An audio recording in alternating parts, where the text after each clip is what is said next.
ಪ್ರಯುಕ್ತವಾಗಿ ಬಸವಾದಿ ಶರಣರ ವಚನಗಳ ಆಧಾರದಲ್ಲಿ ಅಂಗ ಮತ್ತು ಲಿಂಗ ಸಂಬಂಧಗಳ ಸಖಿಲಗಳು ಅನ್ನುವಂತಹ ಈ ಅನುಭವ ಸರಣಿಯಲ್ಲಿ ಇಂದು ಷಡ್ವಿಧ ಸಖಿಲಗಳ ಕುರಿತಾಗಿ ಅನುಭವವನ್ನ ಹಂಚಿಕೊಳ್ತಾ ಇದ್ದೇನೆ.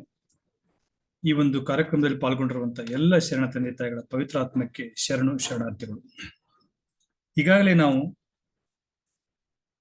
ನಿನ್ನೆ ದಿನ ಬುದ್ಧೀಂದ್ರಿಯಗಳು ಮತ್ತು ಕರ್ಮೇಂದ್ರಿಯಗಳ ಕುರಿತಾಗಿ ನೋಡಿದ್ದೀವಿ. ಸ್ವಲ್ಪ ನಾವು ಇಲ್ಲಿವರೆಗೆ ಆಗಿರುವಂತಹ ಸಖಿಲಗಳ ಅಧ್ಯಾಯದ ಅಂಶಗಳನ್ನ ಸ್ವಲ್ಪ ಸಿಂಹಾವಲೋಕನ ಮಾಡೋದಾದ್ರೆ, ಸೃಷ್ಟಿಯಿಂದ ಉಂಟಾಗಿರುವಂತಹ ಈ ಜೀವಿ ಅಥವಾ ಈ ಅಂಗ ಆ ಮಹಾಲಿಂಗದ ಒಂದು ಅಂಶವನ್ನ ತನ್ನಲ್ಲಿ ಗರ್ಭೀಕರಿಸಿಕೊಂಡ ಕಾರಣವಾಗಿ ಈ ಅಂಗವೂ ಸಹ ಲಿಂಗ ಅನ್ನುವಂಥದ್ದನ್ನ ಈ ಸಖಿಲಗಳು ಹೇಳ್ತಾ ಹೋಗ್ತಾವ. ಹಾಗಾಗಿ ಈ ಅಂಗದಲ್ಲಿ ಪ್ರಮುಖವಾಗಿ ನಾವು 3 ರೀತಿಯಾದಂತಹ ಅಂಗಗಳನ್ನು ನೋಡ್ತೀವಿ: ಸ್ಥೂಲ, ಸೂಕ್ಷ್ಮ ಮತ್ತು ಕಾರಣ ಅಂತೇಳಿ. ಇಲ್ಲಿ ಸ್ಥೂಲ ಶರೀರದಲ್ಲಿ 25 ತತ್ವಗಳು, ಸೂಕ್ಷ್ಮ ಶರೀರದಲ್ಲಿ 17 ತತ್ವಗಳು, ಕಾರಣ ಶರೀರದಲ್ಲಿ 3 ತತ್ವಗಳು, ಇವಿಷ್ಟು ನಾವು ನೋಡಿದೀವಿ. ಇವುಗಳೊಳಗೆ ಪ್ರಮುಖವಾಗಿ ಸ್ಥೂಲ ಶರೀರಕ್ಕೆ ಸಂಬಂಧಿಸಿದಂತೆ ನಾವು ನಿನ್ನೆ ದಿನ 5 ಬುದ್ಧೀಂದ್ರಿಯಗಳು ಮತ್ತು 5 ಕರ್ಮೇಂದ್ರಿಯಗಳ ಬಗ್ಗೆ ನೋಡ್ಲಾಗಿ, ಬುದ್ಧೀಂದ್ರಿಯಗಳನ್ನೇ ನಾವು ಜ್ಞಾನೇಂದ್ರಿಯಗಳು ಅಂತ ಕರಿತೀವಿ. ಆ ಜ್ಞಾನೇಂದ್ರಿಯಗಳು ನಮಗೆಲ್ಲ ಪರಿಚಿತವಾಗಿರುವಂತಹದ್ದು ನೇತ್ರ, ಬಾಯಿ, ನಾಸಿಕ, ಜಿಹ್ವೆ, ತ್ವಚೆ. ಇವತ್ತು ಈ ಷಡ್ವಿಧ ಸಖಿಲ ಇರೋದ್ರಿಂದ ಇದ್ರ ಜೊತೆಗೆ 6ನೇದು ಒಂದು ಅಂಶವನ್ನು ತತ್ವವನ್ನು ನಾವು ಇವತ್ತು ಅಧ್ಯಯನಕ್ಕೆ ಒಳಪಡಿಸ್ತಾ ಇದ್ದೇವೆ. ಆ 6ನೇ ತತ್ವನೇ ಆತ್ಮತತ್ವ.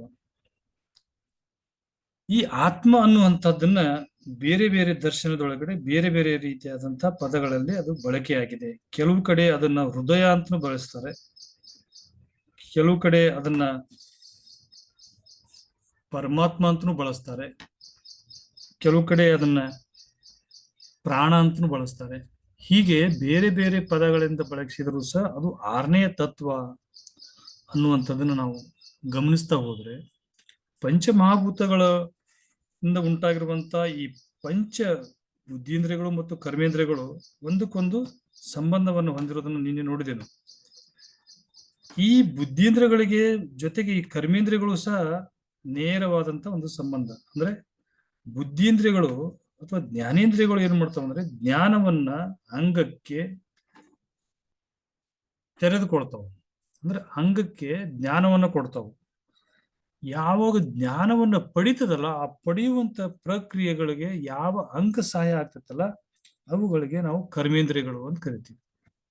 ಈಗ ನೋಟ ಇದು ಒಂದು ಬುದ್ಧಿಯಿಂದ, ನೇತ್ರ ಅನ್ನುವಂಥದ್ದು ಒಂದು ಬುದ್ಧಿಯಿಂದ್ರಿಯ ಆಗಿದ್ರೆ ಆ ನೇತ್ರಕ್ಕೆ ಸಹಾಯ ಮಾಡುವಂತದ್ದು ಯಾವುದನ್ನ ಅದು ನೇತ್ರ ಬಳಸ್ತಂದ್ರ ನೋಡೋದಕ್ಕೆ ಬಳಸುತ್ತಲ್ಲ, ಆ ನೋಡುವುದು ಅದು ಕರ್ಮೇಂದ್ರಿಯ.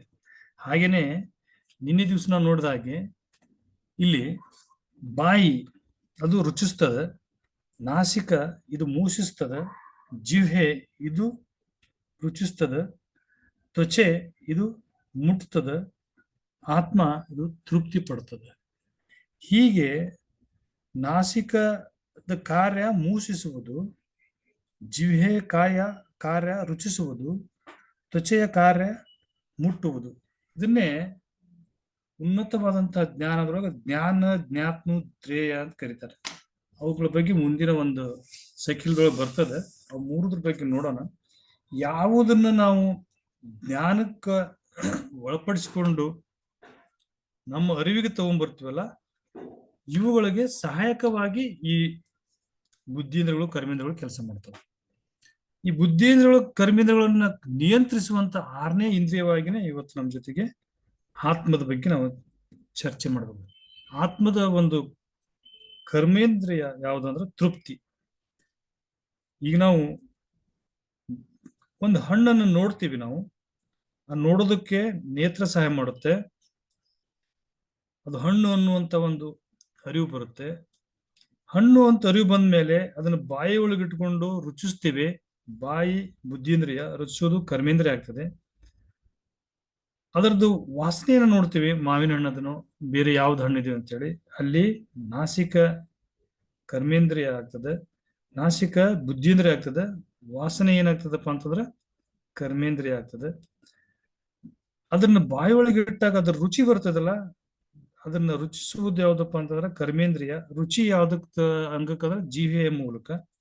ಹಾಗೇನೆ ಹಣ್ಣು ಮೃದು ಇದೆಯೋ ಕಠಿಣ ಇದೆಯೋ ಅನ್ನುವಂತ ಒಂದು ಜ್ಞಾನವನ್ನ ಅಂಗ ಕೊಡುವಂತದ್ದು ತ್ವಚೆ.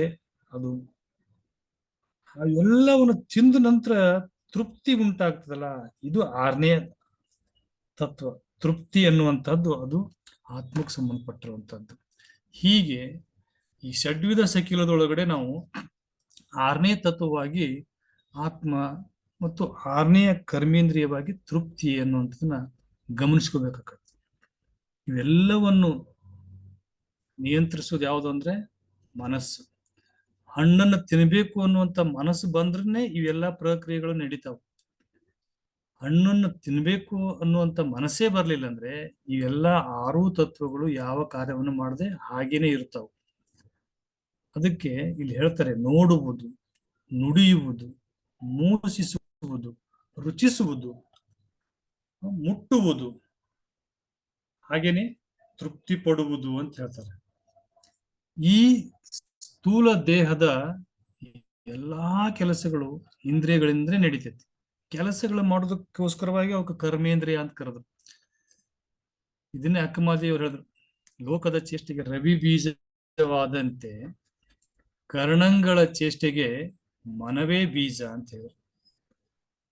ಎನ್ನಗುಳ್ಳದೊಂದು ಮನ, ಆ ಮನ ನಿಮ್ಮಲ್ಲಿ ಸಿಲುಕಿದ ಬಳಿಕ ಎನಗೆ ಭವ ಉಂಟೆ ಚೆನ್ನಮಲ್ಲಿಕಾರ್ಜುನ. ಇಲ್ಲಿ ಬಹಳ ಸ್ಪಷ್ಟ ಹೇಳ್ತಾರ ಅವ್ರು, ಕರ್ಣಂಗಳ ಚೇಷ್ಟೆಗೆ ಮನವೇ ಬೀಜ.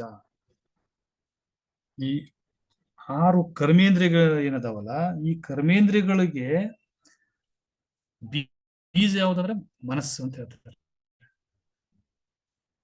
ಈ 6 ಕರ್ಮೇಂದ್ರಿಯಗಳನ್ನ ಮನ ಅನ್ನೋದ್ರದ ಅಧೀನದೊಳಗೆ ಕಾರ್ಯನಿರ್ವಹಿಸ್ತಿರೋದ್ರಿಂದ ಈ ಮನ ಅನ್ನುವಂಥದ್ದು ಚೇಷ್ಟಿಗೆ ಮಾಡ್ತತಿ ಅಂತ ಹೇಳಿ ಇಲ್ಲ ಅವರು ಸಾಂದರ್ಭಿಕವಾಗಿ ವಚನದಲ್ಲಿ ಆ ಪದವನ್ನು ಬಳಸ್ತಾರೆ. ಕರ್ಣಂಗಳ ಚೇಷ್ಟಿಗೆ ಮನವೇ ಬೀಜ. ಅದಕ್ಕೆ ಆ ಮನವನ್ನು ನಿಮ್ಮಲ್ಲಿ ನೆಲೆಸ್ಕೊಂಡ್ಬಿಡು ಅಂದ್ರೆ ನನಗೆ ಡೈರೆಕ್ಟ್ ಆಗಿ ನಿಮ್ಮ ಅರಿವು ಬರ್ತೈತೆ ಅಂತ ಹೇಳಿ ಈ ವಚನದ ಒಂದು ಭಾವದಲ್ಲಿ ಹೇಳ್ತಾರೆ. ಹಾಗಾಗಿ ಮನವಿಲ್ಲದಿದ್ದರೆ ಇಂದ್ರಿಯಗಳು ಕೆಲಸ ಮಾಡುವುದಿಲ್ಲ. ಕೆಲಸ ಮಾಡೋದಕ್ಕೆ ನನ್ನ ಮನಸ್ಸೇ ಇಲ್ಲ ಅಂತಂದ್ರೆ ಯಾವ ಇಂದ್ರಿಯಗಳನ್ನು ಎಲ್ಲವೂ ಪ್ಯಾಸಿವಾಗಿ ಉಳ್ಕೊಂಡ್ಬಿಡ್ತಾವ. ಅವು ಏನು ಮಾಡೋದಿಲ್ಲ, ಹಾಗೆ ಇದ್ಬಿಡ್ತಾವ. ಕಣ್ಣಿದ್ರು ಕಾಣಿಸೋದಿಲ್ಲ, ಕಿವಿ ಇದ್ರು ಕೇಳಿಸೋದಿಲ್ಲ. ಯಾಕಂದ್ರೆ ಕೇಳ್ಬೇಕನ್ನುವಂತಹ ಒಂದು ಮನಸ್ಸು ಇರ್ಬೇಕಲ್ಲ, ಅಂದಾಗ ಅದನ್ನ ಕೇಳ್ತೀವಿ ನಾವು. ನೋಡ್ಬೇಕನ್ನುವಂಥದ್ದು ಮನಸ್ಸು ಇರ್ಬೇಕಲ್ಲ, ಅಂದಾಗ ನಾವು ನೋಡ್ತೀವಿ. ರುಚಿಸ್ಬೇಕನ್ನುವಂಥ ಮನಸ್ಸಿದ್ರೆ ರುಚಿಸ್ತೀವಿ. ಹೀಗೆ ಈ 6 ಇಂದ್ರಿಯಗಳನ್ನ ನಿಯಂತ್ರಿಸುವಂತಹ ಮನನೇ ಇವೆಲ್ಲದಕ್ಕೂ ಮೂಲ ಅಂತ ಅನ್ಕೋಬೇಕಾಗ್ತದೆ. ಹಾಗೇನೆ ಭಾವದಿಂದ ಪ್ರೇರಣೆಯಾಗದ ಹೊರತು ಮನ ಮತ್ತು ಇಂದ್ರಿಯಗಳು ಕೆಲಸ ಮಾಡಲಾರವು. ಈ ಮತ್ತೊಂದು ಹೆಜ್ಜೆ ಮುಂದಕ್ಕೆ ಹೋಗ್ತಾರೆ. ಸರಿ, ಮನಸ್ಸದ ಇಂದ್ರಿಯಗಳದಾವು, ಮನಸ್ಸು ಮಾಡಿದ್ರೆ ಇಂದ್ರಿಯಗಳ ಕೆಲಸ ಮಾಡ್ತಾವು. ಆ ಮನದ ಆಜ್ಞೇಯವನ್ನ ಇಂದ್ರಿಯಗಳು ಅನುಸರಿಸ್ತವೆ. ಈ ಮನ ಮತ್ತು ಇಂದ್ರಿಯಗಳನ್ನ ಒಂದು ನಿಯಂತ್ರಿಸ್ತದ, ಅದು ಭಾವ ಅಂತೇಳಿ. ಈಗ ಒಂದು ಹೂವನ್ನ ನೋಡಿದ್ರೆ ಆ ಹೂವನ್ನ ಸೌಂದರ್ಯವನ್ನ ಅನುಭವಿಸ್ಬೇಕು ಅನ್ನುವಂತ ಭಾವ, ಆ ಭಾವ ಬಂದಾಗ ಹೂವಿನ ಕಡೆ ನಮ್ಗೆ ಮನಸ್ಸು ಹೋಗ್ತೈತಿ, ಅಂದ್ರೆ ಹೂವಿನ ಮೇಲೆ ನಮ್ಗೆ ಗಮನ ಉಳಿತೈತಿ. ಅವಾಗ ಅದನ್ನ ಕೈಯಿಂದ ಕಿತ್ಕೊಳ್ಳುವಂಥದ್ದಾಗಿರ್ಬೋದು, ಅದ್ರ ಸನಿಹ ಹೋಗು ಕಾಲುಗಳ ಮೂಲಕ ಸನಿಹ ಹೋಗುದಾಗಿರ್ಬೋದು. ಆ ಭಾವ ಉಂಟಾಗ್ತತಲ್ಲ, ಆ ಭಾವವನ್ನು ಸಹ ಇದಕ್ಕಿಂತಲೂ ಮುಂದುವರೆದಂತ ಇಂದ್ರಿಯ ಅಂತ ಹೇಳಿ ಕರೀತಾರೆ. ಹೀಗೆ ಆ ಭಾವದಿಂದ ಪ್ರೇರಣೆಯಾಗದ ಹೊರತು ಮನ ಮತ್ತು ಇಂದ್ರಿಯಗಳು ಕೆಲಸ ಮಾಡಲಾರವು. 3 ತನುಗಳು ಸ್ವತಂತ್ರವಲ್ಲ, ಅವು ಪರಸ್ಪರ ಅವಲಂಬಿಗಳಾಗಿ ಕಾರ್ಯವನ್ನ ಮಾಡುತ್ತವೆ. ಹಾಗಾದ್ರೆ ನಾವು ಇಲ್ಲಿ ನೋಡ್ಬೋದಲ್ಲ, ಸ್ಥೂಲ ಶರೀರಕ್ಕೆ ಸಂಬಂಧಪಟ್ಟಂತ 5 ಇಂದ್ರಿಯಗಳಾಗಿದ್ದು, ಸೂಕ್ಷ್ಮ ಶರೀರಕ್ಕೆ ಸಂಬಂಧಪಟ್ಟಂತದ್ದು ಆತ್ಮ ಆಗಿತ್ತು, ಭಾವ ಅನ್ನುವಂಥದ್ದು ಕಾರಣ ಶರೀರಕ್ಕೆ ಸಂಬಂಧಪಟ್ಟಂತದ್ದು. ಹೀಗೆ ಈ ಕಾರಣಕ್ಕ ಭಾವಕ್ಕೆ ಸಂಬಂಧಪಟ್ಟಂತ ಈ ಕಾರಣ ಶರೀರ ಸೂಕ್ಷ್ಮ ಶರೀರವನ್ನು ನಿಯಂತ್ರಿಸ್ತದೆ. ಸೂಕ್ಷ್ಮ ಶರೀರದ ಮುಖ್ಯ ಲಕ್ಷಣ ಮನ. ಸ್ಥೂಲ ಶರೀರದ ಲಕ್ಷಣ ಇಂದ್ರಿಯಗಳನ್ನು ಹೊಂದಿರುವಂತದ್ದು, ಅಂದ್ರೆ ದೈಹಿಕ ಅವಯವಗಳನ್ನು ಹೊಂದಿರುವಂತದ್ದು. ಕಾರಣ ಶರೀರ ಭಾವವನ್ನು ಸೃಷ್ಟಿಸಿದಾಗ ಸೂಕ್ಷ್ಮ ಶರೀರದ ಮನಸ್ಸು ಅದರ ಮೇಲೆ ಕೇಂದ್ರೀಕೃತಗೊಳ್ತೈತಿ. ಸೂಕ್ಷ್ಮ ಶರೀರದ ಮನಸ್ಸು ಅದರ ಮೇಲೆ ಕೇಂದ್ರೀಕೃತಗೊಳ್ತಪ್ಪ ಅಂದ್ರೆ ಸ್ಥೂಲ ಶರೀರದ ಇಂದ್ರಿಯಗಳು ಕಾರ್ಯವನ್ನು ನಿರ್ವಹಿಸ್ತವೆ. ಇದು ಇಷ್ಟು ಡೀಪ್ ಆಗಿ ಸಖಿಲಗಳ ಬಗ್ಗೆ ನಮ್ಮ ವಚನಕಾರರು ಎಂತೆಂಥ ವಚನಗಳನ್ನು ಬರೆದಿದ್ದಾರೆ. ಇದು ನಮ್ಗೆ ಸಾಮಾನ್ಯವಾದ ಗಹನ ವಿಷಯ ಅಂತ ಅನ್ಸೋದಿಲ್ಲ. ನಾವೇನೋ ನೋಡ್ತೀವಿ, ಹೋಗ್ತೀವಿ, ತಗೊಳ್ತೀವಿ, ಬರ್ತೀವಿ. ಬಟ್ ಈ ಒಂದು ಯಾವುದನ್ನ ನಾವು ನೋಡಿದ ಮೇಲೆ ಅದನ್ನ ತೆಗೆದುಕೊಳ್ಬೇಕಾದಾಗ ಈ ಮೂರೂ ಶರೀರದವನ್ನ ಸಂಯೋಜನೆಯಿಂದ ಆ ಕಾರ್ಯ ಆಗಿರ್ತದೆ. ಈ ಮೂರೂ ಶರೀರಗಳು ಇಂಡಿಪೆಂಡೆಂಟ್ ಅಲ್ಲ, ಅವು ಒಂದಕ್ಕೊಂದು ಪೂರಕವಾಗಿರ್ತಾವು. ಬಟ್ ನಾವು ಮಾಡುವಂತ ಕಾರ್ಯದೊಳಗಡೆ ಕಾರಣ ಶರೀರ ಮತ್ತು ಸೂಕ್ಷ್ಮ ಶರೀರವನ್ನು ಗಮನಿಸುವುದೇ ಇಲ್ಲ ನಾವು. ಕೇವಲ ಸ್ಥೂಲ ಶರೀರ ಯಾವುದನ್ನ ಬಯಸ್ತದೆ ಅದನ್ನ ಪಡಿತೀವಿ, ಸ್ಥೂಲ ಶರೀರ ಸಂತೃಪ್ತಿ ಆಯ್ತು ಅಂತ ಹೇಳ್ತೀವಿ. ಅದು ಅಲ್ಲ. ಸಂತೃಪ್ತಿ ಆಗ್ಬೇಕಾಗಿದ್ದು ಸ್ಥೂಲ ಶರೀರದ ಜೊತೆಗೆ ಸೂಕ್ಷ್ಮ ಮತ್ತು ಕಾರಣ ಶರೀರ ಆಗ್ಬೇಕು. ಅಂದಾಗ ಮಾತ್ರ ನಾವು ಮಾಡಿರುವಂತ ಕಾರ್ಯ ಏನೈತಲ್ಲ ಅದು ಸಕ್ಸಸ್ ಆಗುತ್ತೆ. ಅದಕ್ಕೆ ಬಸವಣ್ಣವರು ಒಂದು ವಚನದಲ್ಲಿ ಬಹಳ ಸ್ಪಷ್ಟವಾಗಿ ಹೇಳ್ತಾರೆ, ನಾವು ಕೇವಲ ಭೌತಿಕ ಶರೀರದೊಳಗೂ ಆಹಾರವನ್ನು ಸ್ವೀಕರಿಸಿದ್ರೆ ಅದು ಸ್ಥೂಲದಲ್ಲಿ ಅಷ್ಟೇ ಸಂತೃಪ್ತಿ ಆಗ್ತೈತಿ. ಕಾರಣ ಮತ್ತು ಭಾವದಲ್ಲಿ ಸಂತೃಪ್ತಿ ಆಗ್ಬೇಕು. ಅದನ್ನ ಹೇಳ್ತಾರೆ, ಮೌನದಲ್ಲಿ ಉಂಬುವುದು ಆಚಾರವಲ್ಲ. ಈ ಪದ ಯಾಕಂದ್ರಂದ್ರ ನೀ ಬರೀ ಸ್ಥೂಲ ಶರೀರದ ಹಸಿವನ್ನು ಮಾತ್ರ ಹಿಂಗಿಸುವುದಲ್ಲ ನಿನ್ ಕೆಲಸ. ಸೂಕ್ಷ್ಮ ಶರೀರದ ಹಸಿವು, ಕಾರಣ ಶರೀರದ ಹಸಿವು ಹಿಂಗಬೇಕು. ಅಂದ್ರೆ ಏನ್ ಮಾಡ್ಬೇಕು? ಲಿಂಗಾರ್ಪಿತವ ಮಾಡಿದ ಬಳಿಕ ತುತ್ತಿಗೊಮ್ಮೆ ಶಿವಶರಣನೆನ್ನುತ್ತಿರಬೇಕು. ಅಂದಾಗ ಮಾತ್ರ ಕರ್ಣವೃತ್ತಿಗಳು ಅಡಗುವವು. ಕೂಡಲ ಸಂಗನ ನೆನವುತ್ತ ಉಂಡಡೆ ಅಂತ ಹೇಳ್ತಾರೆ. ಈ ವಚನ ನನಗೆ ಇವತ್ತು ಹಿಂಗ ಅನಿಸ್ತಲ್ಲ. ಇಷ್ಟು ದಿವಸಕ್ಕಿಂತ ಮೊದಲ ಅರ್ಥೈಸ್ಕೊಂಡು ಅಂತ ಅರ್ಥನೇ ಬೇರೆ ಆಗ್ತಿತ್ತು. ಇವತ್ತು ನಾವು ಸ್ಥೂಲ ಸೂಕ್ಷ್ಮ ಕಾರಣ ಶರೀರದ ಈ ಸಕಿಲಗಳನ್ನ ಅಧ್ಯಯನ ಮಾಡಿದ್ಮೇಲೆ ಈ ವಚನ ನಿಜವಾದ ಅದ್ರ ಆಶಯ ಇವತ್ತು ಅರ್ಥ ಆಗತ್ತೆ ನಮ್ಗೆ. ಹೌದಲ್ಲ, ನಾವು ಕೇವಲ ಸ್ಥೂಲ ಶರೀರದ ಹಸಿವನ್ನು ಹಿಂಗ್ಸೋದಕ್ಕೋಸ್ಕರವಾಗಿ ಏನೇನೋ ಬಾಯಿಯೊಳಗೆ ತುಂಬಿ ಊಟ ಅಥವಾ ಪ್ರಸಾದ ಅನ್ನೋದಂತ ಒಂದು ಕ್ರಿಯೆಯನ್ನು ಮುಗಿಸ್ಬಿಡ್ತೀವಿ. ಹಾಗಾಗ್ಬಾರ್ದು ಅನ್ನೋದಕ್ಕೋಸ್ಕರವಾಗಿ ಬಸವಣ್ಣವ್ರು ಈ ವಚನದಾಗ ಹೇಳ್ತಾರ, ಮೌನದಲ್ಲಿ ಉಂಬುವುದು ಆಚಾರವಲ್ಲ. ಹೆಂಗ್ ಊಟ ಮಾಡ್ಬೇಕು ಅಂತ ಹೇಳ್ತಾರ ಅವರು, ತುತ್ತಿಗೊಮ್ಮೆ ಶಿವಶರಣನೆನ್ನುತ್ತಿರಬೇಕು. ನಾನು ಈ ತೆಗೆದುಕೊಳ್ಳುವಂತ ಪ್ರಸಾದ ಇದು ಕೇವಲ ಭೌತಿಕ ಶರೀರ ಸ್ಥೂಲ ಶರೀರಕ್ಕೆ ಮಾತ್ರ ಅಲ್ಲ. ಸ್ಥೂಲ ಶರೀರದ 5 ಇಂದ್ರಿಯಗಳೂ ತೃಪ್ತಿ ಪಡಬೇಕು, ಜೊತೆಗೆ ಸೂಕ್ಷ್ಮ ಶರೀರದ ಇಂದ್ರಿಯವಾಗಿರುವಂತಹ ಮನನೂ ತೃಪ್ತಿ ಪಡಬೇಕು, ಕಾರಣ ಶರೀರದ ಭಾವನೂ ತೃಪ್ತಿ ಪಡಬೇಕು. ಅಂದಾಗ ಮಾತ್ರ ಏನಾಗ್ತದಪ್ಪ ಅಂತಂದ್ರ ಇದು ಪ್ರಸಾದ ಸ್ವೀಕಾರದ ಕ್ರಿಯೆಗೆ ಒಂದು ಅರ್ಥ ಬರ್ತದ. ಇಲ್ಲದೆ ಹೋಗಿದ್ರೆ ಕೇವಲ ಭೌತಿಕ ಶರೀರದ ತೃಪ್ತಿ ಆಗ್ಬಾರ್ದು. ಬಹುಶಃ ನಮ್ಗೆಲ್ಲ ಜನಜನಿತವಾಗಿರುವಂತ ಒಂದು ಘಟನೆ ಇಲ್ಲಿ ನೆನಪಾಗ್ತದೆ. 12ನೇ ಶತಮಾನದಲ್ಲಿ ಒಬ್ಬ ಶರಣನಿಗೆ ಈರುಳ್ಳಿ ಅನ್ನ ತಿನ್ನುವುದು ಬಹಳ ಆಸೆ ಆಗಿತ್ತಂತ.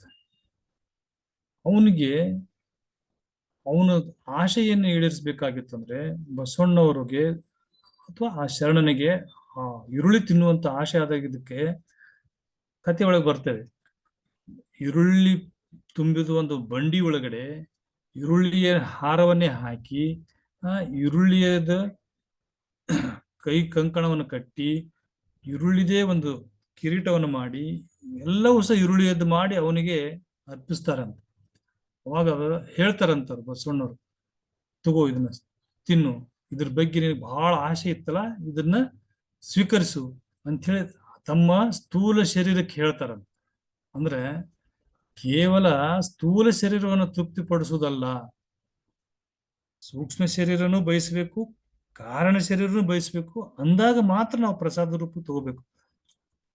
ಈಗ ಆಗ್ತಾ ಇಲ್ಲ. ಕೇವಲ ಸ್ಥೂಲ ಶರೀರ ಏನ್ ಬಯಸುತ್ತೆ ಅದನ್ನ ಅಷ್ಟೇ ನೀಡ್ತಾ ಹೋಗ್ತಾ ಇದ್ವಿ ನಾವು. ಸೂಕ್ಷ್ಮ ಶರೀರ ಬಯಸಿರುವುದೇ ಇಲ್ಲ, ಕಾರಣ ಶರೀರ ಬಯಸಿರುವುದಿಲ್ಲ. ಬರೀ ರುಚಿಗೋಸ್ಕರವಾಗಿ ನಾವು ಆಹಾರವನ್ನು ತಗೋತೀವಿ. ಅದು ರುಚಿ ಅನ್ನುವಂಥದ್ದು ಸ್ಥೂಲ ಶರೀರಕ್ಕೆ ಸಂಬಂಧಪಟ್ಟಂತ ತತ್ವ ಅದು. ಆದ್ರೆ ಭಾವ ಬರ್ಬೇಕಲ್ಲ. ಹಸಿವು ಅನ್ನುವಂಥದ್ದು ಭಾವದಿಂದ ಉಂಟಾದಾಗ ಮಾತ್ರ ಅದು ಪ್ರಸಾದ ಆಗ್ತೈತಿ, ಇಲ್ದಿದ್ರೆ ಅದು ಊಟ ಆಗ್ತೈತಿ ಅನ್ನುವಂಥದ್ದನ್ನ ಶಿವಶರಣರ ಈ ಒಂದು ವಿಚಾರಗಳಿಂದ ನಾವು ಅರ್ಥ ಆಗ್ತದೆ. ಇಲ್ಲಿ ಹೇಳ್ತಾರ ಅವರು, ಶಿಲೆ ಕಮ್ಮಾರನ ಹಂಗು, ಮಾತು ಮನಸ್ಸಿನ ಹಂಗು, ಮನಸ್ಸು ಆಕಾಶದ ಹಂಗು, ಆಕಾಶ ಬಯಲ ಹಂಗು, ಕುರುಹುವಿಡಿದು ಇನ್ನೇತರಿಂದರಿವೆ, ಅರಿಯುವುದಕ್ಕೆ ಸ್ವಯಂಭುವಿಲ್ಲ, ತ್ರಿಪುರಾಂತಕ ಲಿಂಗದಲ್ಲಿ ಗಾವುದಿ ಮಾಚಯ್ಯ ಹೇಳಿದುದೇ ದಿಟವೆಂಬೆ. ಇದು ಗಾವುದಿ ಮಾಚಯ್ಯನವರ ವಚನ. ಎಂತಿಂತ ಶರಣರಿದ್ರು ನೋಡ್ರ 12ನೇ ಶತಮಾನದಲ್ಲಿ. ಶಿಲೆ ಕಮ್ಮಾರನ ಹಂಗು ಅಂತ ಹೇಳ್ತಾರೆ. ಈಗ ಒಂದು ಶಿಲೆಯನ್ನ ತಂದುಕೊಂಡು ಆ ಶಿಲೆ ಕಮ್ಮಾರನ ಹಂಗ ಯಾಕೆ ಆಗ್ತದೆ ಅಂತಂದ್ರ, ಅದನ್ನ ಒಡೆಯೋದಕ್ಕೆ ಕಮ್ಮಾರ ಸುತ್ತಿಗೆ ಮತ್ತು ಚಾಣುಮಣಿಯನ್ನ ಬಳಸಿರ್ತಾನೆ. ಅದನ್ನ ಬಳಸಿದಾಗ ಶಿಲೆ ಒಡೆದು ಏನಾಗ್ತೈತಿ ಅಂತಂದ್ರ, ಕಮ್ಮಾರ ತಯಾರು ಮಾಡಿರುವಂತ ಆ ಸುತ್ತಿಗೆ ಮತ್ತು ಏಣಿ ಅಥವಾ ಹಾರಿ ಆಗಿರ್ಬೋದು, ಯಾವುದೇ ಕಬ್ಬಿಣದ ಸಾಧನ ಏನದಲ್ಲ ಆ ಶಿಲೆಯನ್ನು ಒಡೆಯುತ್ತದಲ್ಲ, ಹಾಗಾಗಿ ಶಿಲೆ ಕಮ್ಮಾರನ ಹಂಗಾಗ್ತೈತಿ. ಅಂದ್ರೆ ಅದರಿಂದ ಅದು ಕೇಳ್ತೈತಿ ಅಂತ. ಈ ನಾನು ಮಾತಾಡ್ತೀನಪ್ಪ ಅಂತಂದ್ರೆ, ಈ ಮಾತಾಡೋದು ಇದರಿಂದ ಹಂಗಪ್ಪ ಅಂದ್ರೆ ಮನಸ್ಸಿನೊಳಗೆ ಈ ವಿಚಾರಗಳು ಬರ್ತಾವ, ಅದ್ರ ಮೂಲಕ ಬಾಯಿ ಅದನ್ನ ಹೊರಗೆ ಹಾಕ್ತೈತಿ. ಅಂದ್ರೆ ಮಾತನ್ನೋದು ಮನಸ್ಸಿನ ಹಂಗದು, ಮನಸ್ಸಿನಾಗ ಏನ್ ಬರ್ತೈತಿಲ್ಲ ಅದು ಮಾತಾಗಿ ಹೊರಗೆ ಬರ್ತೈತಿ. ಸರಿ, ಮನಸ್ಸು ಎದ್ರ ಹಂಗದು? ಮನಸ್ಸು ಆಕಾಶದ ಹಂಗು. ಯಾಕಂದ್ರೆ ನಾನು ನೋಡಿದ್ವಿ ನಾವು 5 ಪಂಚಮಹಾಭೂತ ತತ್ವಗಳು ಯಾವುದು ಅದಿಯಾಗಿರ್ತೈತಿ, ಅದರಿಂದ ಯಾವುದನ್ನದು ಗುಣ ಅಂತ ಹೇಳಿ ನೋಡಿದಿವಲ್ಲ. ಆಕಾಶದ ಗುಣ ಮನಸ್ಸು ಉಂಟಾಗಿದ್ದು ಆಕಾಶ ತತ್ವದಿಂದ. ಹಾಗಾಗಿ ಮನಸ್ಸು ಅನ್ನೋದು ಸಹ ಆಕಾಶದ ಹಂಗು. ಆಕಾಶ ಎದ್ರ ಹಂಗು? ಬಯಲು ಹಂಗು ಅಂತ ಹೇಳ್ತಾರೆ.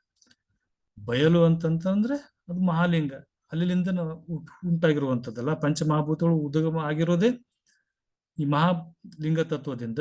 ಹಾಗಾಗಿ ಆಕಾಶ ಅನ್ನೋದು ಅದರ ಹಂಗು. ಇವು ನಾವು ಏನು ಭೌತಿಕ ಶರೀರದಿಂದ ಆಗಿರ್ಬೋದು, ಸೂಕ್ಷ್ಮ ಶರೀರದಿಂದ ಆಗಿರ್ಬೋದು, ಕಾರಣ ಶರೀರದಿಂದ ಅರಿಬೇಕಂತೀವಲ್ಲ, ಅವೆಲ್ಲವೂ ಸಹ ಸಬ್ಜೆಕ್ಟಿವ್ ಆಗಿದ್ದಾವು. ಅಂತಂದ್ರೆ ಅವೆಲ್ಲವೂ ಸಹ ಆಕಾರದ ಇದ್ದಾವು, ಕುರುಹಿನೊಳಗಿದ್ದಾವು. ಈ ಕುರುಹು ಹಿಡಿದು ಇನ್ನೇತರಿಂದ ಅರಿವು ಅಂದ್ರೆ, ಕುರುಹನ್ನು ಹಿಡ್ಕೊಂಡೇ ನಮಗೆ ಅರಿವು ಬರ್ತೈತನು, ಅರಿಯುವುದಕ್ಕೆ ಸ್ವಯಂಭೂವಿಲ್ಲವೇ ಅಂತ ಕೇಳ್ತಾರ. ಅರಿವು ಅನ್ನೋದು ಸ್ವಂತ ಬರುದಿಲ್ಲನು.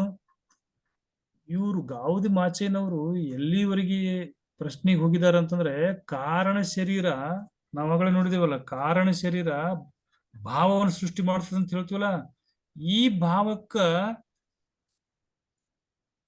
ಏನು ಎಲ್ಲಿಂದ ಭಾವ ಉಂಟಾಗ್ತೈತಿ ಅಂತ ಕೇಳ್ತಾರ ಅವ್ರು. ಅಂದ್ರೆ 3 ಶರೀರದ ಆಚೆ ಇನ್ನೊಂದು ಐತಲ್ಲ, ಅದೇ ಲಿಂಗ ಅಂತ ಹೇಳ್ತಾರ. ಅಂದ್ರೆ ಅಂಗದಿಂದ ಲಿಂಗಕ್ಕೆ ಪಯಣವನ್ನ ಈ ಗಾವುದಿ ಮಾಚಯ್ಯನವ್ರು ಹೇಳ್ಕೊಡ್ತಾರೆ. ನಾವು ಬರೀ ಅಂಗದ ಬಗ್ಗೆ ಅಷ್ಟೇ ಇಷ್ಟೊತ್ತನ ಚಿಂತೆ ಮಾಡಿದೆ. ನಾವು 3 ಅಂಗದವು, 3 ಅಂಗದೊಳಗ ಶ್ರೇಷ್ಠವಾಗಿರುವಂತದ್ದು ನಮ್ಮ ಭಾವವನ್ನು ಸೃಷ್ಟಿ ಮಾಡುವಂತ ಕಾರಣ ಶರೀರನೇ ಎಲ್ಲದಕ್ಕೂ ಮೂಲ ಅಂತ ಹೇಳಿದಿವಲ್ಲ. ಎಲ್ಲದಕ್ಕೂ ಮೂಲ ಇರೋದ್ರಿಂದ ಬಹುಶಃ ಅದಕ್ಕೆ ಕಾರಣ ಶರೀರ ಅಂದ್ರೆ ಏನೋ, ಏನೇ ನಾವು ಚಿಂತನೆ ಮಾಡೋದಕ್ಕೂ ಕಾರಣನೇ ಅಲ್ಲಿಂದ ಬರುತ್ತೆ. ನಾವೆಲ್ಲಾ ಕಾರ್ಯ ಮಾಡ್ಬೇಕಾಗಿದ್ರು ಕಾರಣ ಏನಂತಂದ್ರೆ ಆ ಶರೀರದಿಂದ ಆಜ್ಞೆಯನ್ನ ಉಂಟು ಮಾಡ್ತದೆ ಭಾವದ ಮೂಲಕವಾಗಿ. ಆ ಕಾರಣಕ್ಕಾಗಿ ಅದಕ್ಕೆ ಕಾರಣ ಶರೀರ ಅಂತ ಕರೆದು. ಇಲ್ಲಿ ಗಾವುದಿ ಮಾಚಯ್ಯನವ್ರು ಪ್ರಶ್ನೆ ಮಾಡ್ತಾರೆ, ಸರಿ, ಈ ಅಂಗಕ್ಕೆ ಆಜ್ಞೆ ಬರೋದು ಎಲ್ಲಿಂದ? ಅರಿಯುವುದಕ್ಕೆ ಸ್ವಯಂಭುವಿಲ್ಲ, ತ್ರಿಪುರಾಂತಕ ಲಿಂಗದಲ್ಲಿ ಗಾವುದಿ ಮಾಚಯ್ಯ ಹೇಳಿದುದೇ ದಿಟವೆಂಬೆ. ಗಾವುದಿ ಮಾಚಯ್ಯ ಅಂತಂದ್ರೆ ಇಲ್ಲಿ ಲಿಂಗ. ಈ ಲಿಂಗ ಹೇಳಿದ್ನೇ ಫೈನಲ್.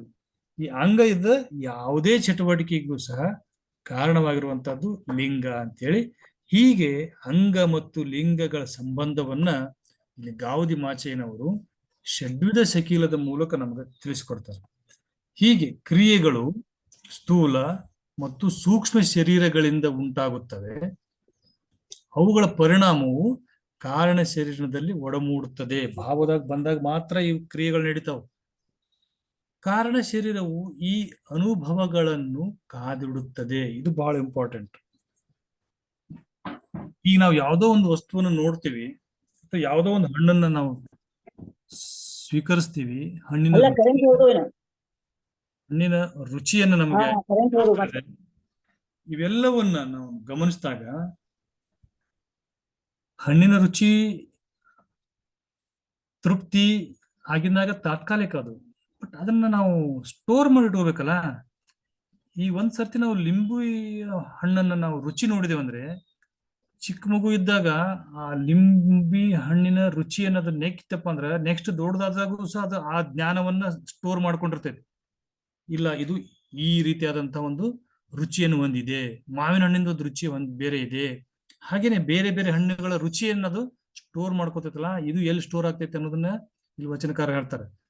ಅದು ಅನುಭವಗಳನ್ನು ಸಂಗ್ರಹಿಸಿಟ್ಟುಕೊಳ್ಳುವಂತ ಕೊಠಡಿ ಅಂತ ಹೇಳ್ತಾರ. ಕಾರಣ ಶರೀರ ಅಂತಂದ್ರೆ ಅದು ಕಾರಣ ಶರೀರ ಅಂತಂದ್ರೆ ಈ ಸ್ಥೂಲ ಶರೀರ ಮತ್ತು ಸೂಕ್ಷ್ಮ ಶರೀರ ಏನು ಅನುಭವವನ್ನ ಗಳಿಸಿರ್ತಾವಲ್ಲ, ಆ ಗಳಿಸಿದ ಅನುಭವವನ್ನು ಸಂಗ್ರಹಿಸಿಟ್ಟುಕೊಳ್ಳುವಂತ ಕೊಠಡಿ ಅಂತ ಹೇಳ್ತಾರೆ. ಮಾನವನು ಅವಶ್ಯವಿದ್ದಾಗ ಭಾವದಿಂದ ಅನುಭವಗಳನ್ನು ಹೊರಪಡಿಸಿಕೊಂಡು ಉಪಯೋಗಿಸ್ತಾನೆ. ಈಗ ವಿದ್ಯುತ್ ಆಗ್ಲಿ ಅಥವಾ ಬೆಂಕಿ ಸುಡುತ್ತದೆ ಅನ್ನುವಂತ ಒಂದು ಅನುಭವವನ್ನ ಎಲ್ಲಿ ಸ್ಟೋರ್ ಮಾಡಿರ್ತದೆ ನಮ್ಮ ದೇಹ ಅಂತಂದ್ರೆ ಕಾರಣ ಶರೀರದೊಳಗೆ ಸ್ಟೋರ್ ಮಾಡಿರ್ತದೆ. ಎಲ್ಲೇ ನಾವು ಬೆಂಕಿಯನ್ನು ನೋಡಿದ ತಕ್ಷಣ ಕೈ ಹಿಂದೆ ಸರಿಸ್ತದೆ. ಕೈ ಅನ್ನುವಂಥದ್ದು ಕರ್ಮೇಂದ್ರಿಯ, ಅದು ಸ್ಥೂಲ ಶರೀರಕ್ಕೆ ಸಂಬಂಧಪಟ್ಟದ್ದು. ಸ್ಥೂಲ ಶರೀರವನ್ನು ನಿಯಂತ್ರಿಸಿದ ಯಾವುದು? ಸುಡ್ತೈತಿ ಹಿಂದಕ್ಕೆ ಸರಸು ಅಂತ ಹೇಳಿ ಮನಸ್ಸು ಹೇಳ್ತೈತಿ. ಅಂದ್ರೆ ಸ್ಥೂಲ ಶರೀರಕ್ಕ ಸೂಕ್ಷ್ಮ ಶರೀರ ಹೇಳ್ತೈತಿ ಕೈ ಹಿಂದ್ ತಕ್ಕೋ ಅಂತೇಳಿ. ಮನ ಅಲ್ಲೇ ಇರ್ತೈತಲ್ಲ, ಮನ ಹೇಳಿದ್ಮೇಲೆ ಕೈ ತಕೋ. ಬಟ್ ಮನಸ್ಸಿಗೆ ಅದು ಸುಡ್ತೈತಿ ಅನ್ನುವಂಥದ್ದು ಕಲ್ಪನೆ ಕೊಟ್ಟಿರೋದು ಕಾರಣ ಶರೀರ. ಯಾಕಂದ್ರೆ ಕಾರಣ ಶರೀರದೊಳಗೆ ಅದು ಆಗೈತಿ, ಅದು ಒಂದ್ಸಲ ಕೈ ಸುಟ್ಕೊಂಡೈತಿ. ಹೀಗೆ ಈ ರೀತಿಯಾದಂತಹ ಒಂದು ಚಟುವಟಿಕೆಗಳನ್ನ ಎಂದೋ ಕಲಿತಂತಹ ಶ್ಲೋಕಗಳನ್ನ ಸಡನ್ ಆಗಿ ನೆನಪು ಮಾಡಿಕೊಡುವಂಥದ್ದಾಗಿರ್ಬೋದು, ಎಂದೋ ನೋಡಿದ ಪ್ರಸಂಗಗಳನ್ನ ಏಕಾಗ್ರತೆಯಿಂದ ಸ್ಮರಣೆಗೆ ತಂದುಕೊಳ್ಳುವಂಥದ್ದಾಗಿರ್ಬೋದು. ಇದೇ ರೀತಿಯಾಗಿ ಈ ಹೊಡೆದಂತಹ ಮುಖಪಾಠ ಮಾಡಿ ಹೇಳ್ತೀವಲ್ಲ, ಎಲ್ಲವೂ ಸಹ ಎಲ್ಲಿ ಸ್ಟೋರ್ ಆಗಿರ್ತೈತಪ್ಪ ಅಂದ್ರೆ ಕಾರಣ ಶರೀರದಲ್ಲಿ ಇರ್ತದೆ. ಹಾಗಾಗಿ ಕಾರಣ ಶರೀರದಲ್ಲಿ ಅದು ಭಾವದ ರೂಪದಲ್ಲಿ ಸಂಗ್ರಹ ಆಗಿರ್ತದ ಅಂತ ಹೇಳ್ತಾರೆ. ಹೇಗೆ ನಾವು ನಾವೆಲ್ಲ ಚಿತ್ರಣಗಳನ್ನ ಈ ಡಿಜಿಟಲೈಸೇಷನ್ ಅಂತ ಮಾಡ್ತೀವಿ. ನಾವು ಇವತ್ತು ನಾವು ಮಾತಾಡ್ತಾ ಇರುವಂತಹ ಶಬ್ದಗಳನ್ನು ಸಹ ಸಂಗ್ರಹ ಮಾಡ್ತೀವಿ, ನಾವು ನೋಡ್ತಾ ಇರುವಂತಹ ದೃಶ್ಯಗಳನ್ನೂ ಸಂಗ್ರಹ ಮಾಡ್ತೀವಿ. ಹೀಗೆ ಈ ದೃಶ್ಯಗಳನ್ನ ಶಬ್ದಗಳನ್ನ ಏನು ಸಂಗ್ರಹ ಮಾಡಿರ್ತೀವಲ್ಲ ಅದನ್ನ ಡಿಜಿಟಲೈಸ್ ಅಂತ ಹೇಳಿ 0 and 1 ಯೂನಿಟ್ ಒಳಗಡೆ ನಾವು ಅದನ್ನ ಕನ್ವರ್ಷನ್ ಮಾಡಿ ಸಂಗ್ರಹ ಮಾಡಿ ಇಟ್ಕೊಳ್ತೀವಿ ಮೆಮೊರಿ ಕಾರ್ಡ್ ಒಳಗಡೆ. ಅಥವಾ ಅದನ್ನ ನಮ್ಮ ಒಂದು ಭೌತಿಕವಾದಂತ ಸಂಗ್ರಹಗಾರಕದೊಳಗೆ ನಾವು ಹೇಗೆ ಸಂಗ್ರಹ ಇಡ್ತೀವಿ, ನಮಗೆ ಯಾವಾಗ ಬೇಕಂತ ಕೇಳ್ದೇವೆ ಅವಾಗ ತಟ್ಟನೆ ಅದನ್ನ ನಮ್ಮ ಎದುರಿಗೆ ತಂದುಕೊಳ್ತೀವಿ. ಹೀಗೆ ನಮ್ಮ ಶರೀರದೊಳಗೂ ಸಹ ಈ ಸ್ಟೋರೇಜ್ ಕೆಪಾಸಿಟಿ ಅದೇ. ಸ್ಟೋರೇಜ್ಗಾಗಿನ ಸಪ್ರೇಟ್ ಆಗಿ ಒಂದು ಡಿಶ್ ಇದೆ. ಆ ಡಿಸ್ಕ್ ನ ಅಥವಾ ಸ್ಟೋರೇಜ್ ಇರುವಂತಹದ್ದನ್ನೇ ಇಲ್ಲಿ ಕಾರಣ ಶರೀರ ಅಂತ ಹೇಳ್ತಾರೆ. ನಮ್ಮ ಮೆಮೊರಿಗೆ ಒಂದು ಲಿಮಿಟೇಷನ್ ಅಂತದೆ. ಇಷ್ಟು GB ಒಳಗೆ ನಾವು ಮೆಮೊರಿಯನ್ನ ಸ್ಟೋರ್ ಮಾಡಿಟ್ಕೋಬಹುದು. ಇದ್ರ ಆಚೆ ನಮ್ದು ಸ್ಟೋರೇಜ್ ಪೂರ್ತಿ ಆಯ್ತು ಅಂತ ಹೇಳ್ತೀವಿ. ಬಟ್ ಲಿಂಗದಿಂದ ಸೃಷ್ಟಿಯಾಗಿರುವಂತ ಈ ಅಂಗಕ್ಕೆ ಸ್ಟೋರೇಜ್ ಎಷ್ಟದ ಅಂದ್ರೆ ಅನ್ಲಿಮಿಟೆಡ್ ಅದ. ಅನ್ಲಿಮಿಟೆಡ್ ಸ್ಟೋರೇಜ್ ಅದ. ಈ ಮುಂದಿನ ಒಂದು ಹಂತದೊಳಗೆ ಬರ್ತದೆ. ಅದು ಬೇರೆ ಬೇರೆ ಬಸವಣ್ಣರ ವಚನದಾಗ ಹೇಳ್ತಾರೆ, ಜನ್ಮ ಜನ್ಮಾಂತರದ ಸ್ಟೋರೇಜ್ ಅದು ಸ್ಟೋರ್ ಮಾಡ್ಕೊಂಡಿರ್ತದ ಅಂತೇಳಿ. ಜನ್ಮಾಂತರದ ಬಗ್ಗೆ, ಪುನರ್ಜನ್ಮದ ಬಗ್ಗೆ ವಚನಕಾರರ ನಿಲುವುಗಳು ಏನು ಅನ್ನೋದನ್ನ ಮುಂದಿನ ಒಂದು ಸಕಿಲದ ಹಂತದೊಳಗೆ ಬರ್ತಾವ. ನಾವು ಕೇವಲ ಷಡ್ವಿಧ ಸಕಿಲದಾಗಿದ್ದೀವಿ. ಇನ್ನು ಅನೇಕ 216 ಸಕಿಲದವರೆಗೆ ಹೋಗ್ಬೇಕಾಗೈತಿ ಈ ಪಯಣ. ಆ ಪಯಣದಾಗ ಬರ್ತಾವ ಒಂದೊಂದು ಸಕಿಲದೊಳಗೆ ಒಂದೊಂದು ಹೊಸ ಹೊಸ ತತ್ವ ಬಂದಾಗ ಆ ತತ್ವಕ ವಿಚಾರಕ್ಕೆ ಸಂಬಂಧಪಟ್ಟಂತಹ ಶರಣರ ವಿಚಾರಗಳು ಏನಿದ್ವು ಅನ್ನೋದನ್ನ ನಾನಂತೂ ವಚನಗಳ ಆಧಾರ ಇಟ್ಕೊಂಡೇ ಮಾತಾಡ್ತೀನಿ. ಬಹುಶಃ ಈ ರೀತಿಯಾದಂತಹ ಒಂದು ಅನುಭವದ ಪಯಣ ಇಲ್ಲಿವರೆಗೂ ವಚನದ ತಾತ್ವಿಕ ವಿಚಾರಗಳು ಆಗಿಲ್ಲ ಅಂತ ಭಾವಿಸ್ತೀನಿ. ಯಾಕಂದ್ರೆ ನಾನು ಸಾಕಷ್ಟು ಯೂಟ್ಯೂಬ್ಗಳನ್ನು ಸರ್ಚ್ ಮಾಡಿದೆ, ಸಾಕಷ್ಟು ಗ್ರಂಥಗಳನ್ನು ನೋಡಿದೆ. ಎಲ್ಲಿಯೂ ಸಹ ಈ ರೀತಿಯಾಗಿ ಸಮ್ಮಿಳಿತಗೊಂಡಿರುವಂತಹ ಈ ಸಕಿಲದ ಹಿನ್ನೆಲೆಯೊಳಗೆ ಇಟ್ಕೊಂಡು ವಿಚಾರಗಳನ್ನ ಹಂಚಿಕೊಂಡಿರುವಂತಹದ್ದು ಕಾಣಿಸ್ಲಿಲ್ಲ. ಬಹುಶಃ ಕೆಲವೊಂದು ಗ್ರಂಥಗಳೊಳಗೆ ಮಾತ್ರ ಸಕಿಲಗಳನ್ನ ವಚನಗಳ ರೂಪದಲ್ಲಿನೇ ಇಟ್ಟು ಅವುಗಳನ್ನ ಹೇಳ್ತಾ ಹೋಗಿದ್ದಾರೆ. ಆದ್ರೆ ಅವುಗಳ ಒಳಗಡೆ ಇರುವಂತಹ ಸಂಬಂಧವನ್ನ ನಾವು ನೋಡ್ತಾ ಹೋದಾಗ ನಮ್ಗೆ ಅನುಭವ ಆಗ್ತದೆ. ಇದ್ರ ಬೇಸ್ ಏನಪ್ಪಾ ಅಂದ್ರೆ ಈ ಮೂರು ಅಂಗಗಳು. ಈ ಮೂರು ಅಂಗದೊಳಗೆ ಇರುವಂತ ಇಂದ್ರಿಯಗಳು ಒಂದಕ್ಕೊಂದು ಹೇಗೆ ಬೆಸ್ಕೊಂಡಿದ್ದಾವ ಅನ್ನೋದನ್ನೇ ಸಕಿಲಗಳು ಅಂತ ಹೇಳ್ತಾರೆ. ಈ ಸಕಿಲಗಳನ್ನು ನೋಡ್ತಾ ನೋಡ್ತಾ ನೋಡ್ತಾ ಹೋದಾಗೆ ಎಲ್ಲ ಅನುಭವದೊಳಗೆ ಸಂಗ್ರಹ ಆಗಿರ್ತದಲ್ಲ, ಆ ಸಂಗ್ರಹ ಪ್ರಸಂಗಾನುಸಾರವಾಗಿ ಹೊರಗೆ ಬರ್ತೈತಿ. ಹಾಗಾಗಿ ಇದು ನಾವು ಯಾವುದೋ ವಯಸ್ಸಿನೊಳಗಡೆ ಚಿಕ್ಕವರಿದ್ದಾಗ ನೋಡಿದ್ದನ್ನ ವಯಸ್ಸಾದ್ಮೇಲೆ 70-80 ವರ್ಷಕ್ಕೆ ಎದುರಿಗೆ ಬಂದಾಗೂ ಸಹ ತಟ್ಟ ನೆನಪಾಗುತ್ತೆ ನಮಗೆ. ಓ ಹೌದು, ಇಷ್ಟು ವರ್ಷಗಳ ಹಿಂದೆ ನೋಡಿದ್ದೆ ಅಂತ. ಆ ನೆನಪು ಸಂಗ್ರಹವಾಗಿರುವಂತದ್ದು ಯಾವುದು ಅಂತಂದ್ರೆ ಅದು ಕಾರಣ ಶರೀರ. ಹೀಗೆ ಕಾರಣ ಶರೀರದೊಳಗೆ ನಾವು ಯಾವ ರೀತಿ ಏನು ಸ್ಟೋರ್ ಮಾಡ್ತೀವಿ ಅದು ಹೊರಗಡೆ ಪ್ರಕಟ ಆಗ್ತದೆ. ಒಳ್ಳೆಯ ವಿಷಯಗಳನ್ನು ಸಂಗ್ರಹ ಮಾಡಿದ್ರೆ ಒಳ್ಳೆ ಕೆಲಸಗಳಾಗ್ತವೆ. ಕೆಲಸಗಳು ಅಂತ ಪದ ಬಳಸಿದ್ದಾರೆ. ಕೆಲಸ ಅಂತಂದ್ರ ಕಾರ್ಯ ಅಂತಂದ್ರ ಕರ್ಮೇಂದ್ರಿಯ ಮೂಲಕ ಕೆಲಸ ಆಗ್ತಿವೆ. ನಾನು ಒಳ್ಳೇದ್ ಸಂಗ್ರಹ ಮಾಡಿದ್ರೆ ಒಳ್ಳೆ ಕೆಲಸನ ಆಗ್ತದೆ, ಯಾಕಂದ್ರೆ ಒಳ್ಳೆ ಭಾವನೆ ಉಂಟಾಗ್ತದಲ್ಲ. ದುಷ್ಟ ಸಂಗ್ರಹ ಇದ್ರೆ ದುಷ್ಟ ಭಾವ ಆಗ್ತದೆ, ಮನುಷ್ಯನಿಂದ ದುಷ್ಟ ಕೆಲಸಗಳಾಗ್ತಾವು. ನಾವು ಏನು ಸಂಗ್ರಹ ಮಾಡ್ಕೊಂಡಿರ್ತೀವಿ ಅವುಗಳನ್ನ ಹೊರಗಡೆ ತೋರಿಸ್ತೀವಿ. ಅದೇ ರೀತಿಯನ್ನ ಶಟಸ್ಥಲ ಶಾಸ್ತ್ರ ಅಂತ ಏನ್ ತಿಳಿಸುತ್ತೆ ಅಂದ್ರೆ ಷಡ್ಇಂದ್ರಿಯಗಳಲ್ಲಿ ಷಡ್ಲಿಂಗಗಳನ್ನು ಸಂಬಂಧಿಸ್ತವೆ. ಈ ಷಡ್ಲಿಂಗಗಳು ಭಾವದಲ್ಲಿ ಒಳ್ಳೆಯ ಸಂಗ್ರಹವನ್ನ ಇಟ್ಕೊಂಡಿರ್ತಾವು. ಈ ರೀತಿಯಾಗಿ ಮೂರು ಶರೀರಗಳ ವ್ಯಾಪಾರ ಸರಾಗವಾಗಿ ನಡಿಬೇಕಾಗಿತ್ತಂತಂದ್ರೆ ಈ ಷಡ್ಲಿಂಗಗಳ ಸಂಬಂಧವನ್ನ ಷಡ್ ಭಾವಗಳ ಮೂಲಕವಾಗಿ ಯಾವ ರೀತಿಯಾಗಿ ಸಂಗ್ರಹಿಸ್ತಾರ, ಯಾವ ರೀತಿಯಾಗಿ ಅವು ಸಂಬಂಧಗಳು ಅದಾವು ಅನ್ನುವಂಥದ್ದು ಷಡ್ಲಿಂಗ ನಮ್ಗೆ ಹೇಳ್ತದೆ. ಇಲ್ಲಿ ತಮಗೊಂದು ಹೊಸ ಒಂದು ಪದವನ್ನು ನಾನು ಇಲ್ಲಿ ಬಳಕೆ ಮಾಡಿದೆ, ಷಡ್ಲಿಂಗಗಳು ಅಂತೇಳಿ, ಷಡ್ ಭಾವಗಳು ಅಂತೇಳಿ. ಆ ಷಡ್ ಭಾವಗಳು ಯಾವುವು? ಆ ಪ್ರತಿ ಭಾವಕ್ಕ ಇರುವಂತಹ ಅಂಗಗಳು ಯಾವುವು? ಅಂಗಗಳು ಅಂದ್ರೆ ಅಂಗಗಳ ಅವಯವಗಳು ಯಾವುವು? ಆ ಅವಯವಗಳಿಗೆ ಇರುವಂತಹ 6 ಲಿಂಗಗಳು ಯಾವುದವು? ಯಾವ ಅಂಗವನ್ನ ಯಾವ ಲಿಂಗ ಅಂತೇಳಿ ಶರಣರು ಕರೆದ್ರು ಅನ್ನೋದನ್ನ ತಿಳ್ಕೊಬೇಕಾಗ್ತದೆ. ಇದಿಷ್ಟು ನಾವು ಅರ್ಥೈಸ್ಕೊಂಡ್ರೆ ಮಾತ್ರ ಈ ಒಂದು ಶಕೀಲಗಳ ಬಗ್ಗೆ ನಮಗೆ ಸಮಗ್ರವಾದಂತ ಒಂದು ಅರಿವು ಉಂಟಾಗ್ತದೆ. ಅರಿವು ಅನ್ನೋದೇ ಒಂದು ಶಕೀಲದ ಒಂದು ಭಾಗನೇ. ಆ ಅರಿವಿಗೆ ಸಂಬಂಧಪಟ್ಟಂಗ ಮುಂದಿನ ಒಂದು ಸರಣಿ ಒಳಗೆ ಮಾತಾಡ್ತೀನಿ. ಅರಿವು ಅಂತಂದ್ರೆ ಏನು? ಶರಣರ ಅನೇಕ ವಚನಗಳಲ್ಲಿ ಅರಿವು ಅನ್ನುವಂಥ ಪದ ಬಂದಿದೆ. ನಾವು ಇಲ್ಲಿವರೆಗೆ ಪ್ರಯಾಣಿಸಿರುವಂತಹ ಜ್ಞಾನದ ಕೊನೆಯ ಪದನೇ ಯಾವ್ದಾಗಿದೆಪ್ಪ ಅಂದ್ರೆ ಭಾವ ಆಗಿದೆ. ಈಗ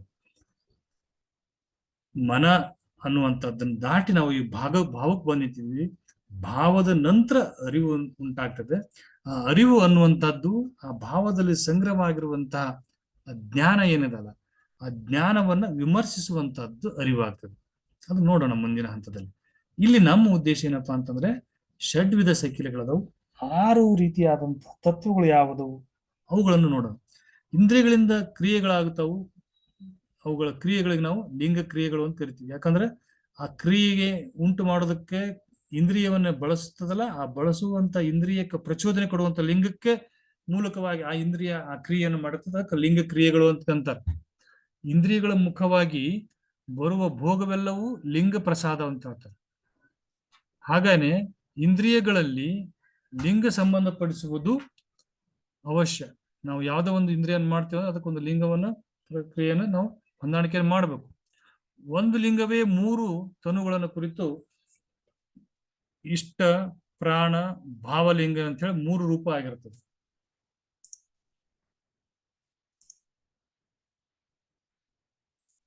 ಒಂದು ನಿಮಿಷ.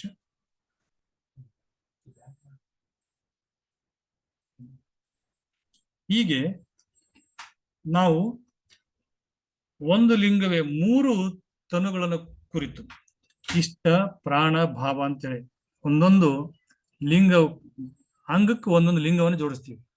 ಕಳೆದ ಸಂಚಿಕೆಗಳು ಮಾತಾಡಿದ್ದೀವಿ.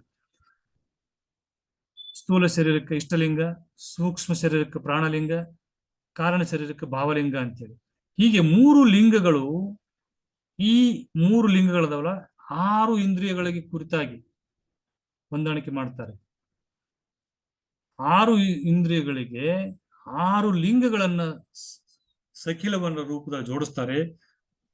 ಆ 6 ಲಿಂಗಗಳು ಯಾವುವು ಅಂತಂದ್ರೆ ಆಚಾರಲಿಂಗ, ಗುರುಲಿಂಗ, ಶಿವಲಿಂಗ, ಜಂಗಮಲಿಂಗ, ಪ್ರಸಾದಲಿಂಗ, ಮಹಾಲಿಂಗ ಅಂತೇಳಿ 6 ಲಿಂಗಗಳದಾವು.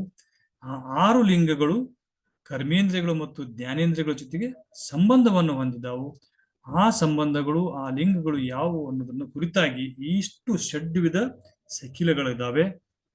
ಇವುಗಳನ್ನು ನಾವು ಸಮಗ್ರವಾಗಿ ಅರ್ಥೈಸಿಕೊಳ್ಳುವುದೇ ಷಡ್ವಿಧ ಸಖಿಲಗಳು. ಈ ಕರ್ಮೇಂದ್ರಿಯಗಳು 6 ಯಾವುವು ಅಂತಂದ್ರೆ ಗುದ, ಗುಹ್ಯ, ಪಾದ, ಪಾಣಿ, ವಾಕ್, ಹೃದಯ ಅಂತ ಇಲ್ಲಿ ಪದ ಬಳಸಿದ್ದೀವಿ. ಆತ್ಮ ಅಂತನೂ ಕರೀತಾರೆ ಅದಕ್ಕೆ. ಈ ಕರ್ಮೇಂದ್ರಿಯಗಳಿಗೆ ಸಂಬಂಧಪಟ್ಟಂತ ಜ್ಞಾನೇಂದ್ರಿಯಗಳು ಯಾವುವು ಅಂತಂದ್ರೆ ನಾಸಿಕ, ಜಿಹ್ವ, ನೇತ್ರ, ತ್ವಚ, ಕರ್ಣ, ಹೃದಯ. ನೋಡಿದೆವು ನಿನ್ನೆ. ಗುಧ ಅಂತಂತಂದ್ರೆ ಮೂಗುಗೆ ಸಂಬಂಧಪಟ್ಟಂತದ್ದು ನಾಸಿಕ ಆಗ್ತದೆ. ಕುಯ್ಹ ಅಂತಂತಂದ್ರೆ ಬಾಯಿ ಅಂತ ಹೇಳಿದ್ ನೋಡಿದ್ ನಾವು, ಅದು ಜಿಹ್ವೆ ಆಗ್ತದೆ, ನಾಲಿಗೆ. ಹಾಗೇನೆ ನೇತ್ರ ಕಣ್ಣಿಗೆ ಸಂಬಂಧಪಟ್ಟಂತದ್ದು, ತ್ವಚ ಚರ್ಮಕ್ಕೆ ಸಂಬಂಧಪಟ್ಟಂತದ್ದು, ಕರ್ಣ ಕಿವಿಗೆ ಸಂಬಂಧಪಟ್ಟಂತದ್ದು, ಹೃದಯ ಅದೇನಪ್ಪ ಅಂತಂದ್ರೆ ಆತ್ಮ ಅನ್ನುವಂಥದ್ದು. ಈ ರೀತಿಯಾಗಿ ಜ್ಞಾನೇಂದ್ರಿಯಗಳು ಮತ್ತು ಕರ್ಮೇಂದ್ರಿಯಗಳನ್ನು ನಿನ್ನೆ ದಿನ ನೋಡಿದ್ದೀವಿ. ಅವುಗಳೊಳಗೆ ಸಂಬಂಧಪಟ್ಟಂಗೆ ನಾಸಿಕಕ್ಕೆ ಸಂಬಂಧಪಟ್ಟಂತದ್ದು ಆಚಾರಲಿಂಗ. ಅದಕ್ಕೆ ಶರಣರು ಮೂಗನ್ನ ಆಚಾರಲಿಂಗ ಅಂತ ಕರೆದ್ರು. ಜಿಹ್ವೆ ಅಂತಂದ್ರೆ ನಾಲಿಗೆಯನ್ನ ಗುರುಲಿಂಗ ಅಂತ ಕರೆದ್ರು. ನೇತ್ರವನ್ನ ಶಿವಲಿಂಗ ಅಂತ ಕರೆದ್ರು. ತ್ವಚವನ್ನ ಜಂಗಮಲಿಂಗ ಅಂತ ಕರೆದ್ರು. ಕರ್ಣವನ್ನ ಪ್ರಸಾದಲಿಂಗ ಅಂತ ಕರೆದ್ರು. ಹಾಗೇನೆ ಹೃದಯ ಅಥವಾ ನಾವು ಆತ್ಮ ಅಂತ ಕರಿತೀವಲ್ಲ ಅದನ್ನ ಮಹಾಲಿಂಗ ಅಂತ ಕರೆದ್ರು. ಈ ಒಂದೊಂದು ಲಿಂಗಗಳು ಯಾವ ರೀತಿಯಾಗಿ ಸಂಬಂಧವನ್ನ ಹೊಂದಿದ್ದಾವು, ಆಚಾರಲಿಂಗ ಅಂತಂದ್ರೆ ಏನು, ಗುರುಲಿಂಗ ಅಂತಂದ್ರೆ ಏನು, ಶಿವಲಿಂಗ ಅಂದ್ರೆ ಏನು, ಜಂಗಮಲಿಂಗ ಅಂದ್ರೆ ಏನು, ಪ್ರಸಾದಲಿಂಗ ಅಂದ್ರೆ ಏನು, ಇವು ಯಾಕೆ ಇವುಗಳಿಗೆ ಇದೇ ಶಬ್ದಗಳನ್ನು ಬಳಸಿದ್ರು, ಈ ರೀತಿಯಾದಂತಹ ಜ್ಞಾನೇಂದ್ರಗಳಿಗೆ ಅಥವಾ ಈ ಕರ್ಮೇಂದ್ರಗಳಿಗೆ ಈ ಲಿಂಗಕ್ಕೂ ಏನೇನು ಸಂಬಂಧ ಅದ ಅನ್ನುವಂಥದ್ದು ಷಡ್ವಿಧ ಸಖಿಲಗಳದ ಉಳಿದ ಭಾಗವನ್ನ ಮುಂದಿನ ಅಂದ್ರೆ ನಾಳೆ ದಿವಸ ನೋಡೋಣ. ಬಹಳ ಅದ್ಭುತವಾಗಿರುವಂತಹ ವಿಚಾರಗಳು ಈ ಷಡ್ವಿಧ ಸಖಿಲಗಳೊಳಗ ಸಂಬಂಧವನ್ನು ಹೊಂದಿದಾವೆ. ಇವುಗಳನ್ನ ನಾವು ಅರ್ಥೈಸ್ಕೊಂಡ್ಬಿಟ್ರೆ ಸಖಿಲಗಳು ಅನ್ನುವಂಥದ್ದು ಹೊರಗಡೆ ಎಲ್ಲಿ ನೋಡುವ ಹಂಗಿಲ್ಲ, ನಮ್ಮೊಳಗಡೆನೆ ಆ ರೀತಿಯಾದಂಥ ಸಂಬಂಧಗಳದವು. ನಾವ್ ಯಾಕೆ ಈ ಕೆಲಸ ಮಾಡಿದೀವಿ, ಈ ಕೆಲಸ ಮಾಡೋದಕ್ಕೆ ಇದೇ ಅಂಗವನ್ನು ಯಾಕೆ ಬಳಕೆ ಮಾಡಿದೀವಿ, ಈ ಅಂಗ ಬಳಕೆ ಮಾಡಿದ್ರೆ ಈ ಕೆಲಸ ಆಗ್ತೈತೆ ಅನ್ನುವಂಥ ಅರಿವನ್ನ ಉಂಟಾಯ್ತಪ್ಪ ಅಂದ್ರೆ ಅದನ್ನೇ ಮರೆತರೆ ಹೇಳಿದ್ರಲ್ಲ, ಅರಿತಡೆ ಶರಣ ಮರೆತಡೆ ಮಾನವ ಅಂತ. ನಾವು ಈ ಸಖಿಲಗಳ ಅರಿವುಲಾರ್ದಕ್ಕ ಕೇವಲ ಮಾನವರಾಗಿದ್ದೀವಿ. ಸಖಿಲಗಳ ಅರಿವು ಬಂತಪ್ಪ ಅಂತಂದ್ರೆ ಶರಣ ಸಾಗ್ತೈತೆ.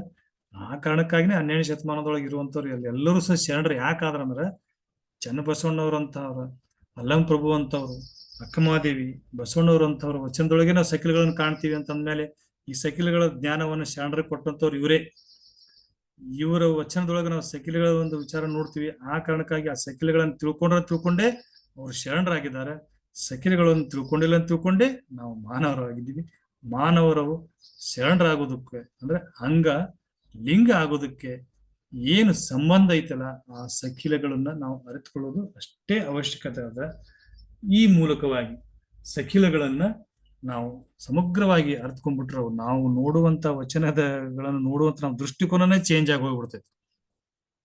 ನಮ್ಮ ಬದುಕನೇ ಚೇಂಜ್ ಆಗ್ತೈತೆ ಅಂತ ನಾನು ಭಾವಿಸ್ತೀನಿ. ಯಾಕಂತಂದ್ರೆ ನಾವು ಈ ಒಂದು ಅರಿವು ಇರ್ಲಾರ್ದನೆ ಆಧ್ಯಾತ್ಮದ ಒಂದು ಪ್ರಯಾಣದಾಗ ಹೊಂಟ್ಬಿಟ್ಟಿವಿ. ನಾವು ಆಧ್ಯಾತ್ಮದೊಳಗೆ ಹೋಗ್ಬೇಕಾಗಿತ್ತಂದ್ರ ಶರಣರು ಯಾವ ರೀತಿಯಾದಂತ ಒಂದು ಅರಿವನ್ನ ಜ್ಞಾನವನ್ನು ಹೊಂದಿದ್ರು. ನಾವು ಬಳಕೆ ಮಾಡಿವಿ. ನಾವು ಆಚಾರಲಿಂಗ, ಗುರುಲಿಂಗ, ಶಿವಲಿಂಗ, ಜಂಗಮಲಿಂಗ, ಪ್ರಸಾದಲಿಂಗ, ಮಹಾಲಿಂಗ ಅಂತೇಳಿ ಇವುಗಳನ್ನ ಶಬ್ದದ ರೂಪದೊಳಗೆ ನಾವು ಬಳಕೆ ಮಾಡಿವಿ. ಅವುಗಳ ಭಾವದ ರೂಪದೊಳಗೆ ಬಳಕೆ ಮಾಡ್ಬೇಕಲ್ಲ, ಅವುಗಳ ಭಾವವನ್ನು ತಿಳ್ಕೊಬೇಕಲ್ಲ. ಆ ಭಾವವನ್ನ ಮುಂದಿನ ಸಂಚಿಕೆಯೊಳಗೆ ನಾವು ನೋಡೋಣ. ಇಲ್ಲಿವರೆಗೆ ಇಷ್ಟು ಷಡ್ವಿಧ ಸಖಿಲಗಳ ಕುರಿತಾಗಿ ಅನುಭವ ಹಂಚಿಕೆಗೆ ಅವಕಾಶ ಮಾಡಿಕೊಟ್ಟಂತ ಇವತ್ತಿನ ಈ ಒಂದು ಆನ್ಲೈನ್ ಕಾರ್ಯಕ್ರಮದಲ್ಲಿ ಪಾಲ್ಗೊಂಡಿರುವಂತಹ ಎಲ್ಲ ಶರಣ ತಂದೆ ತಾಯಿಗಳು ಮತ್ತೊಮ್ಮೆ ವಂದಿಸ್ತಾ ಅವರ ಆತ್ಮಕ್ಕೆ ನನ್ನ ಮತ್ತೊಮ್ಮೆ ಶರಣಾರ್ಥಿಗಳನ್ನು ಹೇಳ್ತಾ ಇವತ್ತಿನ ಈ ಒಂದು ಅನುಭವದ ವಿಚಾರದೊಂದಿಗೆ ಮುಗಿಸ್ತಾ ಇದ್ದೇನೆ. ಸರ್ವರಿಗೂ ಶರಣಾರ್ಥಿಗಳು.